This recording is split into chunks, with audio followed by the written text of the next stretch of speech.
What's up folks? This is Trevor the Rainbow Go animator here, and today I'm going to be discussing something pretty important.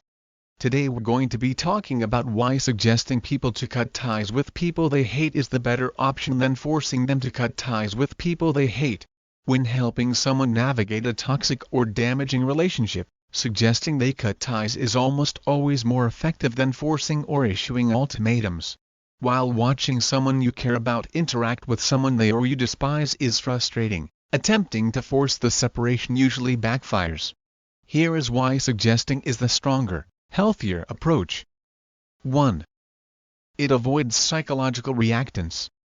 In psychology, reactance is the urge to do the exact opposite of what you are told when you feel your freedom of choice is being threatened. When you force, if you say, "You have to block them or I'm done with you," the person's brain perceives you as the threat to their autonomy. They may actually defend the toxic person just to assert their own independence. When you suggest, you leave the power in their hands, bypassing their defensive instincts.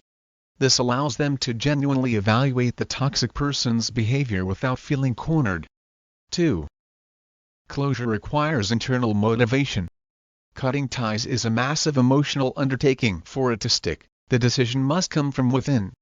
When you force, the separation is artificial because they didn't arrive at the decision themselves. They are highly likely to quietly reconnect with the person.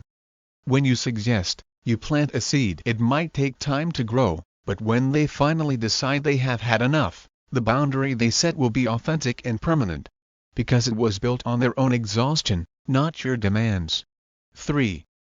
It prevents you from becoming the bad guy. If you force a friend or loved one to cut ties, you inadvertently take responsibility for the fallout.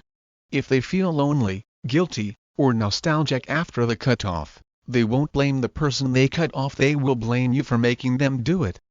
By forcing the issue, you step into a controlling role. Suggesting, on the other hand, keeps you in a supportive role. You remain a safe harbor rather than a dictator. And that is why it is a better idea to suggest people to cut ties with people you hate, not forcing them to.